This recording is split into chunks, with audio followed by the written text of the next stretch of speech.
बिस्मिल्लाहिर्रहमानिर्रहीम। अस्सलाम वालेकुम डियर स्टूडेंट्स। आज हम physics class 9 new syllabus unit number 7 का टॉपिक नंबर 7.2 पढ़ने जा रहे हैं। इस टॉपिक का नेम है टेम्परेचर एंड हीट।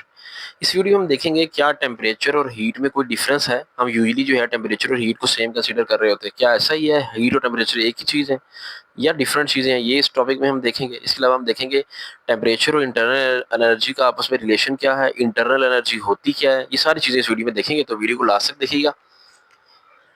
तो चैनल पे अगर आप पहली बार आए हैं तो चैनल को सब्सक्राइब करें। इस चैनल पर क्लास 9 के केमिस्ट्री और मैथ के लेक्चर्स भी अपलोड हो रहे हैं। तो इस चैनल पे आपको जो है काफ़ी ज़्यादा हेल्पिंग मटेरियल मिलता है 9th क्लास न्यू सिलेबस का। तो इस चैनल पे अगर नए हैं तो इसको लाजमी सब्सक्राइब करें। तो सबसे पहले हम बात करते हैं कि टेम्परेचर एंड हीट। टेम्परेचर क्या होता है, क्योंकि पहले टेम्परेचर है। टेम्परेचर को समझने के लिए अब देखें, अगर आपके पास एक बर्फ़ है, बर्फ़ पे अगर आप टच करें तो आपको ठंडक महसूस होती। लेकिन यही अगर आप अपना हाथ किसी हॉट वाटर की जग में या देगची में डालें जहाँ पानी गर्म हो, तो आपको हॉटनेस फील होगी। ठीक है। अब यही कि कोई बॉडी कितनी हॉट या कोल्ड है, इसकी मेजरमेंट को हम बोलते हैं टेम्परेचर। ठीक है। जैसे कि यहाँ लिखा गया, when we touch ice we feel cold. ठीक है। जब हम किसी बर्फ को हाथ लगाते हैं हमें ठंडक महसूस होता है। When we dip our finger in warm water we feel hot. जब गर्म पानी में उंगलियां डुबोएंगे तो गर्मी महसूस होगी।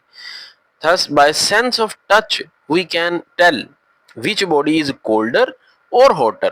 हम टच करके ये बता सकते हैं कि कौन सी बॉडी गर्म और ठंडी है। A hotter body is said to be at high temperature as compared to colder body. जो गर्म बॉडी होगी ना, वो हम कहेंगे इसका टेम्परेचर हाई है एज कम्पेयर टू उस बॉडी का जो कि ठंडी है। अब टेम्परेचर की डेफिनेशन ये है। टेम्परेचर की definition, degree of hotness and coldness. कोई जिसम कितना गर्म या ठंडा है उसको हम टेम्परेचर बोलते हैं। It is our common experience that when we heat the body its temperature rises. जब हम किसी बॉडी को हीट करते हैं ना, तो उसका टेम्परेचर बढ़ जाता है। तो क्या टेम्परेचर और हीट सेम सेम चीज है?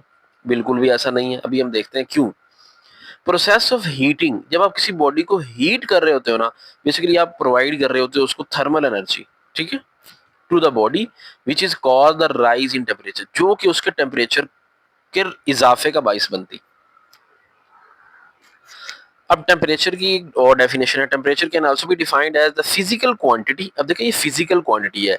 हमने पढ़ा हुआ है ना फर्स्ट चैप्टर में, जिस क्वांटिटी को भी आप मेजर कर सके, जैसे लेंथ में एस टाइम है, टेम्परेचर भी उसी में है, क्योंकि हम इसको किसी इंस्ट्रूमेंट से मेजर कर सकते हैं। हर वो क्वांटिटी जिसको आप किसी इंस्ट्रूमेंट से मेजर कर सको डायरेक्टली, थर्मामीटर से टेम्परेचर मेजर करते हैं ना आप, तो इसलिए ये फिजिकल क्वांटिटी है। तो temperature is a physical quantity which determine the direction of flow of thermal energy, जो कि हमें बताती है कि थर्मल एनर्जी किस डायरेक्शन में फ्लो करेगी। ठीक है ना। हमने पढ़ा हुआ है जो थर्मल एनर्जी है, हीट है, वो किस तरह फ्लो करती है, हॉट से कोल्ड की तरफ फ्लो करती है, अगर टेम्परेचर डिफरेंस उसको मिल जाए। ठीक है। अगर एक बॉडी हॉट है दूसरी बॉडी कोल्ड है, तो heat always flow from hot to cold body. For example, आपके पास एक चाय का कप है, रूम में रख दो। क्या कभी ऐसा होगा कि चाय के कप की वजह से हमारा रूम गर्म हो जाए? नहीं, कभी भी ऐसा नहीं होगा। तो हीट जो है वो ऑलवेज फ्लो करती है from hot to cold body. तो ये हमें बताती है कि direction of flow of heat जो है वो किस तरफ है, क्योंकि टेम्परेचर असल में कोल्डनेस और हॉटनेस है ना, तो हमें बताएगी जिस डायरेक्शन में हीट ट्रांसफर हो रही होगी, जारी बात है वो ऑब्जेक्ट वो हॉट होगा, और जहां से हीट ट्रांसफर होगी वो ऑब्जेक्ट जो है वो फिर कोल्ड होना शुरू हो जाएगा। तो हम टेम्परेचर जो है हमें बेसिकली बता रहा होता है कि थर्मल एनर्जी की जो डायरेक्शन ऑफ फ्लो है वो क्या है। This means that thermal energy is transferred from one object to the other due to temperature difference of two bodies। तो जब तक टेम्परेचर डिफरेंस दो बॉडीज में नहीं होगा, हीट जो है वो फ्लो नहीं करेगी।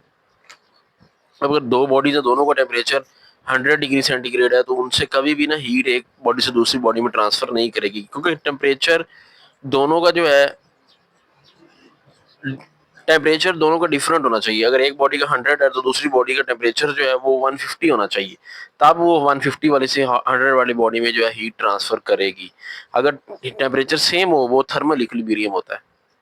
Therefore, we can define heat as follow। अब यहाँ से हीट को आप डिफाइन कर सकते हो। Heat is energy which is transfer from one object to the other due to difference of temperature between two bodies.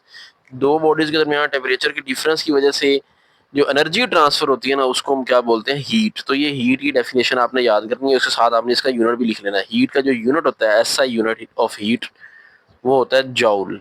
Heat का यूनिट होता है जॉउल। और हीट एक दोनों जो है हीट और जो टेम्परेचर, ये दोनों स्केलर क्वांटिटीज हैं। अब वो टेम्परेचर और इंटरनल एनर्जी क्या है? अभी इंटरनल एनर्जी हम पीछे पढ़ के आए। इंटरनल एनर्जी कोई भी ऑब्जेक्ट, सब्सटेंस जो है उसके कोई सब्सटेंस है, उसके एटम्स और मॉलिक्यूल्स की जो काइनेटिक एनर्जी और पोटेंशियल एनर्जी का जो सम है, उसको हम बोलते हैं इंटरनल एनर्जी। अब टेम्परेचर और इंटरनल एनर्जी का रिलेशन हमने बेसिकली यहाँ पे देखना है। We know that matter is composed of molecule. हम पढ़ते हैं कि मैटर जो है वो मॉलिक्यूल से मिलकर बना है, जो कि हमेशा कॉन्टिन्यूसली उसके अंदर मूव कर रहे होते हैं molecules. Molecule of solid are vibrating about their fix position. Molecules जो होते हैं ना सॉलिड के, वो फिक्स पोजीशन की वाइब्रेट कर रहे होते हैं।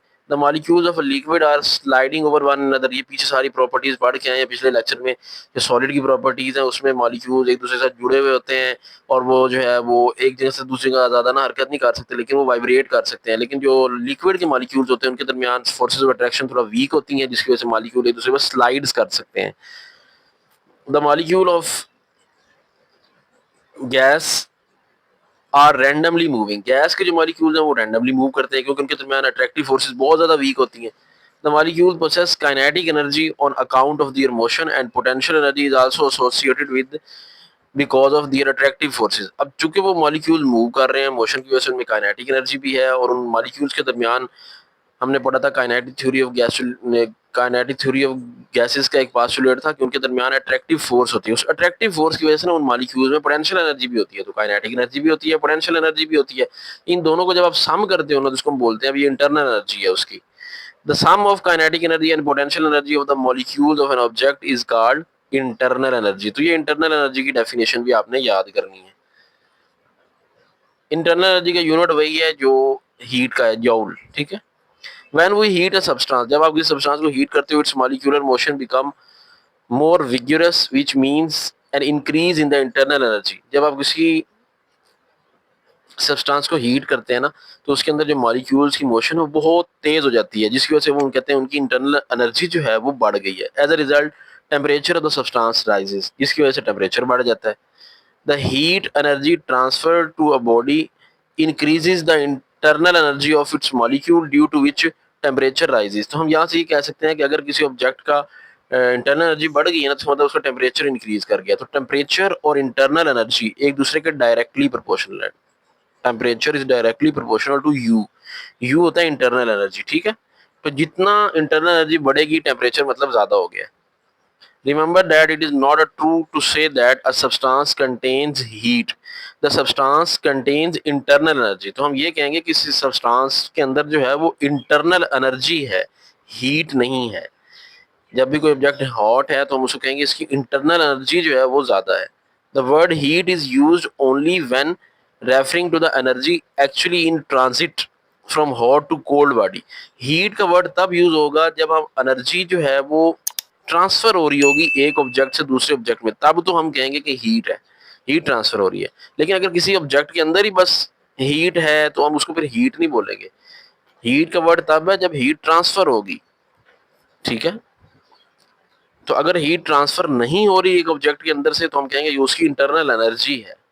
तो ये था टॉपिक हीट एंड टेम्परेचर। उम्मीद है टॉपिक आपको क्लियर हो गया होगा। इस चैनल पर केमिस्ट्री और मैथ के लेक्चर्स भी अपलोड हो रहे हैं, उनको भी देखा करें। नेक्स्ट टाइम इंशाल्लाह थर्मामीटर टॉपिक पढ़ेंगे।